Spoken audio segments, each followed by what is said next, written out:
Oh, you make me sick. Oh, well, luckily I've always got half woman, half penguin to keep me company because of the... She's a fan of me one. Everybody needs a half woman, half penguin in their lives. There'll be more Confrontation Street next week. But right now, here's brand new Horrible Histories Gory Games. Have a little look at it, why don't you know? If mummies, rats and fleas ain't your thing, and you don't like the sound of an exploding king, if you're easily scared and don't love the poo, you better turn off, this show ain't for you. Still watching? Then let's test your brains with Horrible Histories Gory Games. Horrible Histories Gory Games. Hello and welcome to Gory Games with me, Dave Lamb, and my assistant, Rattus. Before we go any further, can I just say that rats are known as dirty creatures that carry numerous highly infectious diseases, but I have undergone rigorous checks for those diseases, and I can assure you I have every single one. Want some salmonella? No, just keep on your side of the desk, all right, Rattus? Lovely. This is the show where you get to test your knowledge of horrible histories with quirky quiz questions and gory games. So before I catch anything from Rattus, let's meet today's horrible historians. Hello, I'm Slimy Stuart Thomas. Hi, I'm Harriet. Hi, I'm Dominic. Whoa, look out, it's Dominic. Right. OK.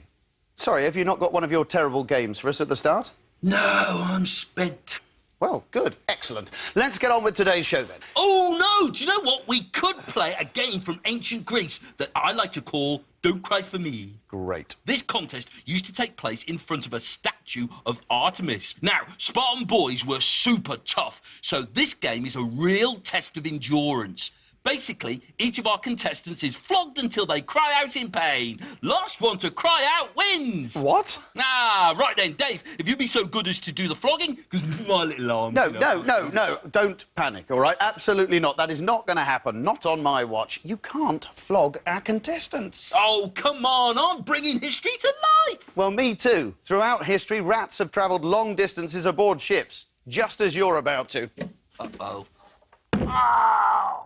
What if I promise to behave? What do you think? Shall we let him out? Give him another chance. You're very lucky, Rattus.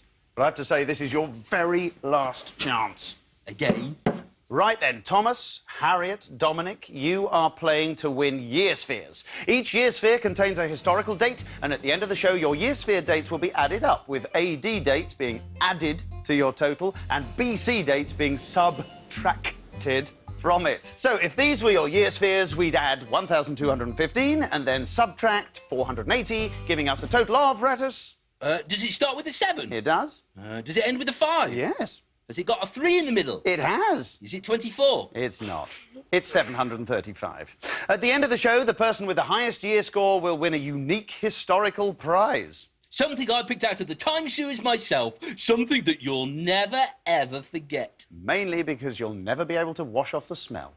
OK, off we go. And to find out what round one's all about, it's over to the gory grid. It's the terrible Tudors. Your 4 Tudor topics are executions, war, music and sport. So, Thomas, you get to pick first in this round. Pick away. Executions, please. Executions. Let's hear the question. True or false? I cried at the execution of my wife, Anne Boleyn. Is that true or false? Everybody has gone for false. Are they all right or all wrong? It's false! I wasn't even at her execution. In fact, people say I was busy playing tennis. I couldn't possibly confirm one way or the other. Naughty Henry. What a naughty monarch. So, Harriet, it's your turn to pick a topic. Sport. Sport? It is, in fact, a prop question. Prop question, prop question, prop question, prop question. He's got a big stick, shush, shush. Yes, exactly. True or false? The Tudor sport of cudgelling involved hitting your opponent with a heavy stick until they bled. Let's see those answers now, please. Interesting. They've all gone for true. I can tell you that the answer is true. Well done. The first person to make the other bleed won. It makes the sport of boxing look positively sensible. Indeed it does. Serious moment. Please do not try cudgelling at home. Dominic, your turn to choose a topic. War. Let's hear that question. Is this true or false? Sir Francis Drake's navy sunk 76 enemy Spanish ships of the Spanish Armada. So, is that true or is that false? Well, a little bit of disagreement this time. Dominic and Harriet going for false. Thomas out on his own with true. Let's find out what the answer is. It's false. Drake only sunk 16 Spanish ships. The other 60 were sunk thanks to the British weather. So, our lousy British weather's good for something after all. Your final category is music. Let's hear that question. True or false? I was a keen musician and owned 78 flutes. Let's see those answers now, please. Harriet and Thomas agreeing on true. Dominic out on his own this time with false. What's the answer? It's true. I also own 10 trombones, 14 trumpets, 76 recorders, 5 bagpipes, and I was a keen singer. I think I'd rather listen to the bagpipes. I heard that. Oops. So, Harriet, you've won the quiz. Time to choose your year sphere, and it's potluck. Pick one with a Stone Age date in it, and you could score a few million minus points. Pick one that the rats touched, and you could catch salmonella. Oh, it's win-win-win, Harriet! Ah, there you go. Come and pick your year sphere, anyone you like. Interesting. Maybe foolish. So winning the quiz means that Harriet is automatically through to play the Tudor game, but will she be alone or will everyone get to play? Let's find out.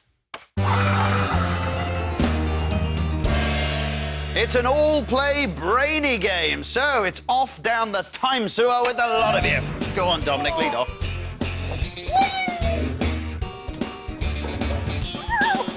I'll get you back for this, Dave. Queen Elizabeth I was no oil painting, so when she had oil paintings done, she made sure that the artists copied portraits from her youth when she was prettier, rather than have them paint the rotten-toothed, pock-marked reality. It's time to play Puzzling portraits. Your challenge is to assemble 2 perfect copies of an Elizabeth portrait.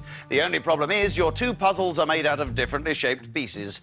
Complete your puzzles quicker than the other horrible historians to win the year sphere. In 3, 2, 1. So here we go then with puzzling portraits, Rattus. 2 portraits of Queen Elizabeth I, different sized pieces. Harriet could have the advantage here, being a girl. Girls tend to do well at this, I find, Rattus. It's multi-skilling allows him to do that, I think, Dave. I think you're absolutely right. It's a cagey opening from Dominic, too. He's having a good look. You don't want to go just charging in there, do you, Rattus? Popping stuff down willy-nilly. No, that's not a good way to start at all. And, well, look at this. Harriet does seem to be doing rather well, working on 2 puzzles at once, of course. Dominic, very different in his tactics there. Look, he's trying to complete one first and then move on to the second. 2 very different approaches. I will say that Harriet seems to be doing incredibly well now. Thomas is going to have to go some to win it from here. That doesn't look like Elizabeth. That looks like someone in a hall of mirrors. But Harriet, look at her, taking her time, composure personified.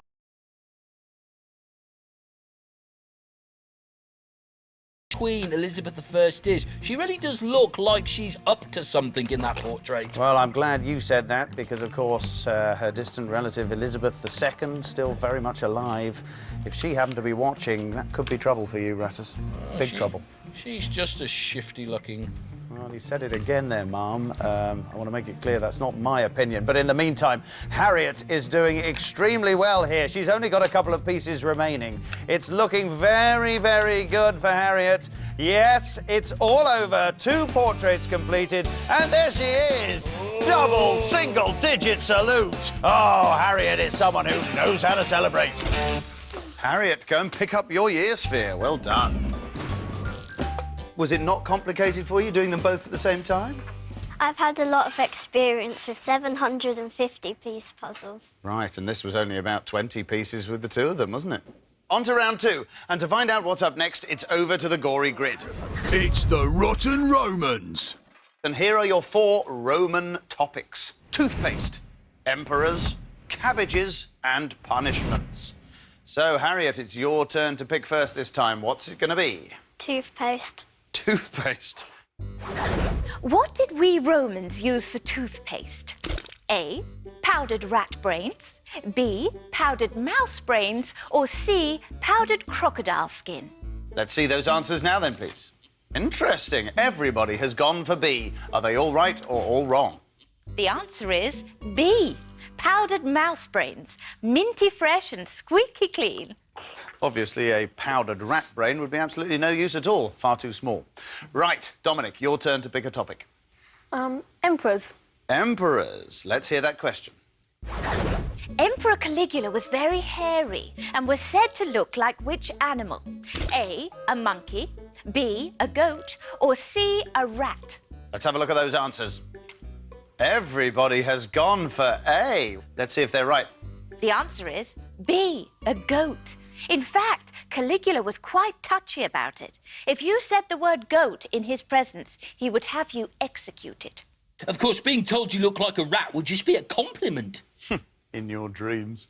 Right, Thomas, your turn to pick. Punishments. Punishments. What was the Roman punishment for killing your own father? Was it being A, thrown off a cliff, B, fed to the lions, or C, tied in a sack with wild animals and thrown in a river? You're smiling, Dominic. Do you think you know this one? Yeah. Excellent, good. Let's have some answers. Well, the boys agreeing on C's, Harriet on her own with A. What's the answer? The answer is C. You were tied in a sack with wild animals and thrown in a river, usually with a snake, a cockerel, a monkey and a dog. Well, that seems desperately unfair. Had the animals killed their own fathers as well? Well, I don't imagine so, no. Just a bit of bad luck for them. So, the final question this round is on cabbages. And it is a prop question. Oh, prop question, prop question, prop question. A Roman cure for feeling unwell involved eating cabbage for a day and then what? Was it A, eating nothing else for a week, B, making yourself sick it all up again, or C, collecting and drinking your own cabbagey wee? Let's see those answers now, please. The boys agreeing on C, Harriet on her own with B. The answer is C. Well, of course it is. They'd collect and drink their own cabbagey wee. So, a point each for the boys. Thomas and Dominic, it's fingers on buzzers time, because we're going to have the tie-break question. Beginning with the letter T, what item of clothing was worn by posh men in Rome? Yes, Dominic. Toga. Toga is absolutely right. Go and collect your first year sphere. So, Dominic, you're through to play the Roman game, but will it be an all-play or a single-player game? Let's find out now. It's an all-play gory game, so that means it's back off down the time sewer with a lot of you. Oh! Oh! No! There's really not much you could teach the Romans about sieges, apart from maybe the concept of playing fair. Because the Romans just loved to catapult awful things at enemy fortresses. It's time to play Savage Siege. Yes, they'd fire rocks, beehives, and even the severed heads of captured defenders.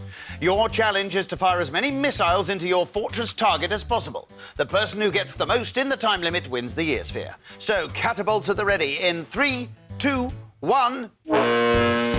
So, it's Savage Siege. They've all gone for a rock first up. Let's see how they go with these. Bang, 1, bang, 2. Can he make it a hat-trick? No, he can't. Well, that was a shame. That was a very exciting start, wasn't it, Rattus? Rattus! Certainly was, Dave. It was a very exciting start. I was waiting for... Yes, and there it is! There's the third one! There's the third stone. It is a hat-trick! And the first beehive going in the middle there. Harriet using a beehive. Look at that. There's a decapitated head. Beautiful technique from Dominic. Oh, what style he has. Just watch this. He pulls it back and a little leap, as if he's putting topspin on it. Oh, meanwhile, though, Harriet into the lead. Wonderful, with 4 points already. Thomas straight back at it with 3. Well, look at Harriet wrestling with that decapitated head. She's probably got a bit of blood on her hand there. Not very pleasant. The one goes sailing over the top there. But Thomas literally doesn't know his own strength on the end. I don't know the difference between rocks and boulders, Dave. Is it an international issue, or...? It's a highly technical difference, Rattus. I won't trouble you with it now, but suffice to say there is a difference. It's just very, very small. Thomas and Harriet level pegging, 5 points apiece. And here comes Dominic. He's making his way back. 30 seconds. If he could land this, it would help him. He's not quite done it. There's 30 seconds remaining. 30 seconds remaining. It's neck and neck. And here comes Dominic too. It really is very close. Oh, that one bounces in nicely there for Thomas. He's in the lead at a crucial stage. Oh, and another severed head hits its mark there. It may be a severed head, but at least he gets to travel. At least he gets to travel indeed. There are seconds remaining here. It's looking like it's Thomas's. No, it's not Thomas's. Harriet has tied it at the last second. What a shot that was. Thomas and Harriet get a year sphere each. Thomas, you go first and select yours, please. Look at that cautious selection. And Harriet, help yourself to your third. Those weren't the only terrible tactics that the Romans would use. They'd also dump dead animals into their enemy's water supply so they'd fall ill, because sick soldiers are much easier to defeat than healthy ones. Oh, that's weird. In my experience, rotting animals just make things taste better. Which is why, to this day, I have never, ever agreed to come round to yours for dinner. Over to the gory grid to find out what's up next. It's the vile Victorians. Good day. And here are your all-important Victorian topics. Factories, eccentrics, cats, and gadgets. So, Dominic, it's your turn to lead us off this time. What's it going to be? Factories. Factories. Let's hear that question. True or false? In some factories, managers would alter the clock so you'd be late for work. Everybody thinks it's true. Let's find out. It's true. It happened to me, and then the bosses fined me threepence for being late. 3 old pennies. I mean, where am I supposed to find that kind of money from? That's what I'm paid for doing this show. That and all the canteen waste I can eat. Lovely. Thomas, it's your turn to pick a topic. Gadgets, please. Gadgets. That is a prop question. Get a load of that. True or false? This was a Victorian device for automatically making you a cup of tea in the morning. You've all gone for true. Well done. You're all absolutely right. It's absolutely true. You just set the time on the clock and have a nice brew in the morning. So, 2 points apiece. Harriet, your turn to pick a topic. Cats. Cats. And that is a question from Mr. Rattus Rattus. True or false? Victorian scientist Charles Babbage got a law passed stopping street performers because they were too noisy. So some street protesters threw dead cats at him. Is that true or is that false? Interesting. Everybody has gone for false. Rattus, what's the answer? It's true! So they were bad protesters, but good cats. That's because I think the only good cat is a dead cat. Yes, can I just apologise for the fact that my co-presenter is a rat? Final question this round, then. The question is on eccentrics. Let's hear what it is. Is this true or false? The second Baron Rothschild was an eccentric Victorian who drove around in a carriage pulled by rhinos. Let's see those answers now, please. Oh, total agreement once again. Everybody's gone for false. Let's find out. It's false. Yes, his carriage was actually pulled by zebras. I wonder if he stopped or crossed at a zebra crossing. Interesting. I'll get back to you on that one. So, it's a three-way tie, which means fingers on buzzers, please.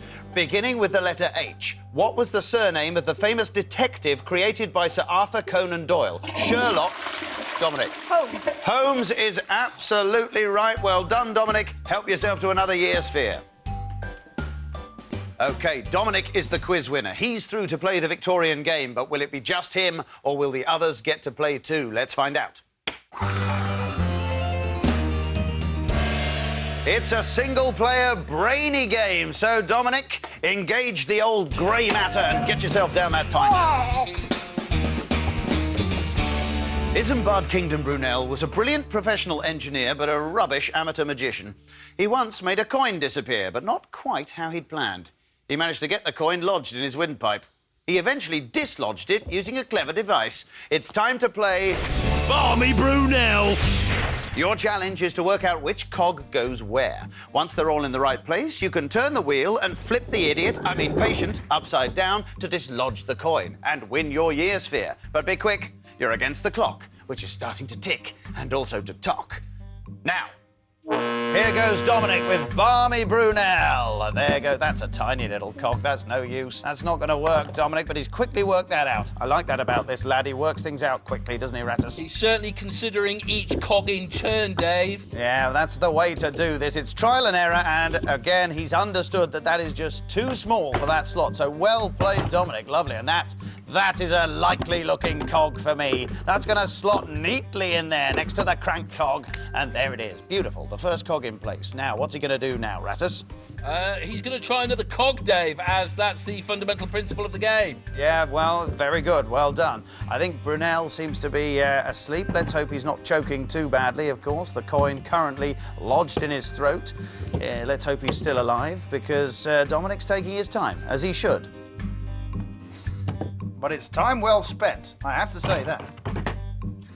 There's another likely-looking cog. Look at that. That's large enough to fit in there for me. Oh, it's not quite large enough. Well, this is the game, you see. He's working his way methodically through, and I think, inevitably, he's going to do it because he's got enough time left, hasn't he, Rattus? He has plenty of time. Just one cog remaining now. One cog between Brunel and safety. There goes a tiny little one, and it's working, and there goes Brunel. He's flipped up the coins in the roof of his mouth, and he's got it.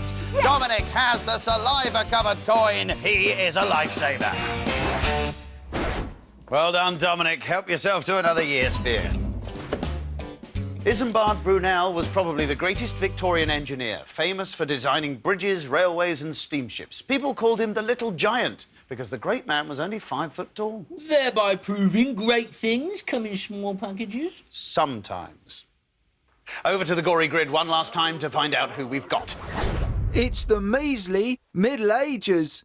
So, no quirky quiz in our final round. It's straight to our big all-play Middle Ages game. And it is a very messy one. So, come on, everyone, get down that time sewer. I was beginning to get used to the smell. Well, Thomas might be used to the smell of the time sewer, but I can smell something disgusting. And for once, I don't think it's Rattus. Which can mean only one thing.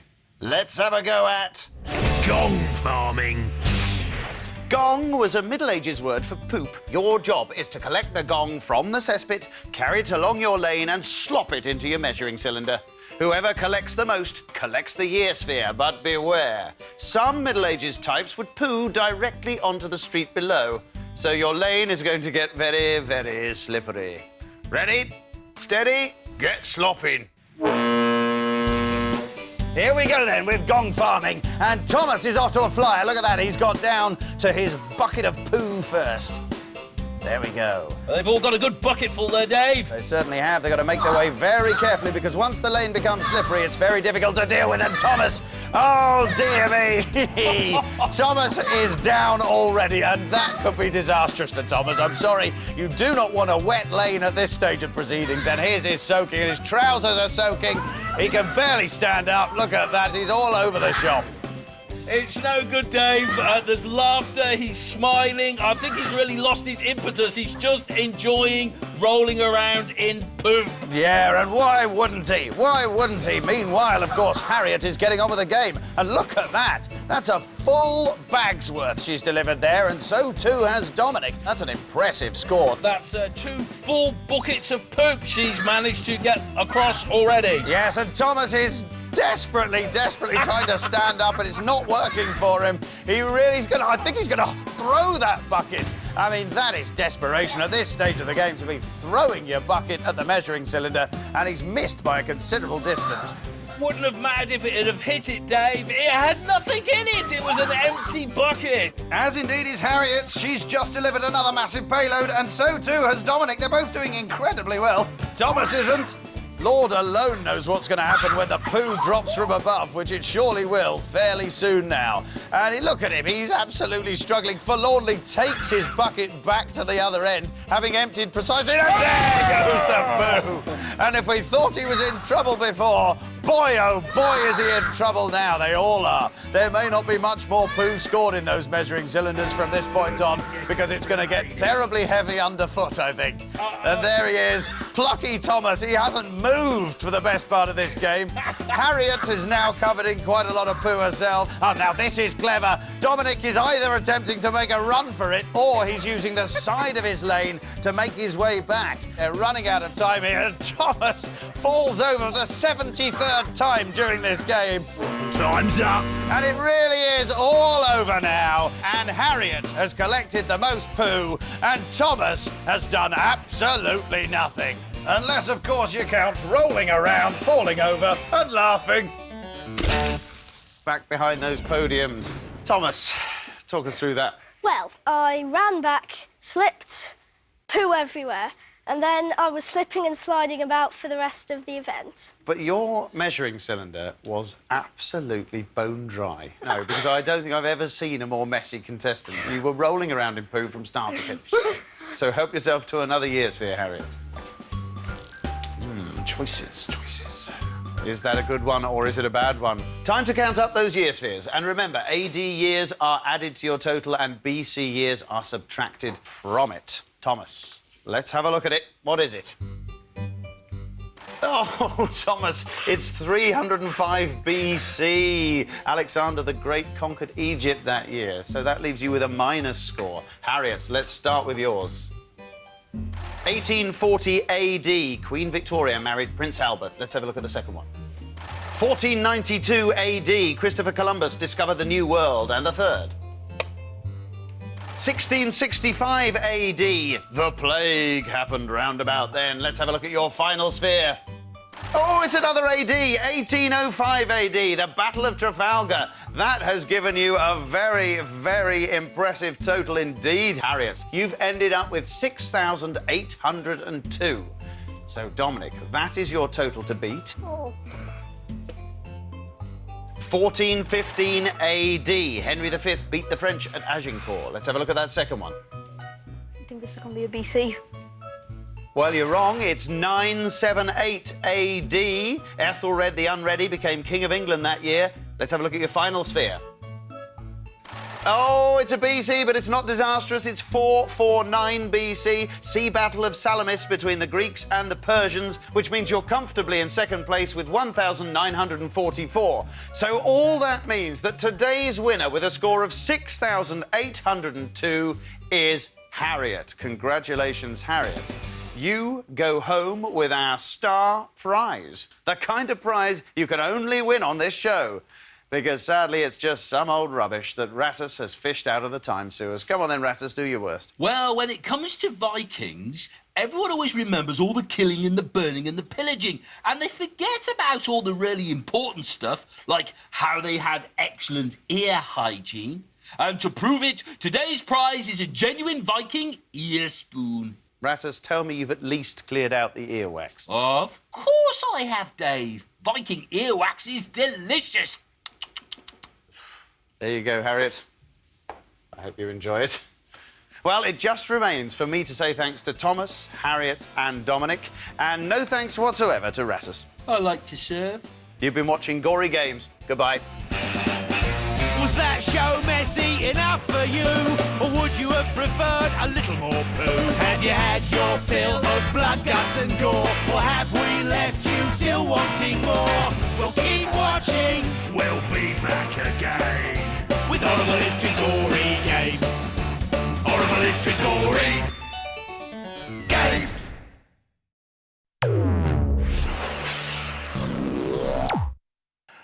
Welcome back, everybody, before brand new Horrible Histories. Hey, you're looking forward to Friday Download later. Who isn't? Hey, I certainly am. He certainly is. I can give you a reason why, because he's in it. Here's little lady telling you a little bit about her. Have a look. Hi, I'm Carly Rae Jepsen, and you can catch me on Friday Download this week. It's a brand new series, so don't miss out. Friday, 6 p.m, CBBC.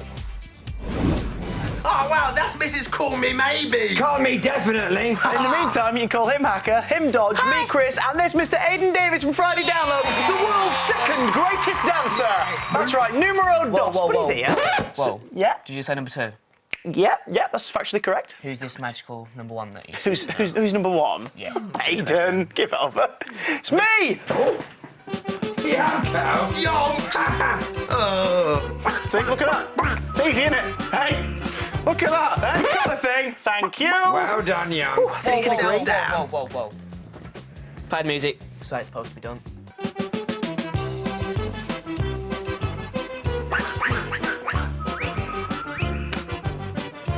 Very good. All right, cut the thing. You've done that before, Aidan. Move on, yonks. Move on. Anyway, you've been sending in your questions for Aidan. I'm going to read a few of them now. This is from Georgia. Hello, Georgia. Georgia says, not that Georgia. Georgia in America. Is, other than yourself, which Friday Download presenter would you say is the best at Dance Download? Right, best dancer would have to be Rich, but the best performer, gotta be Kel. Gotta be Kel. He's our friend. Is that because he's rubbish? Oh, he's hilarious. This is from Kira. Hey, Kira. Kira says, if you had wings,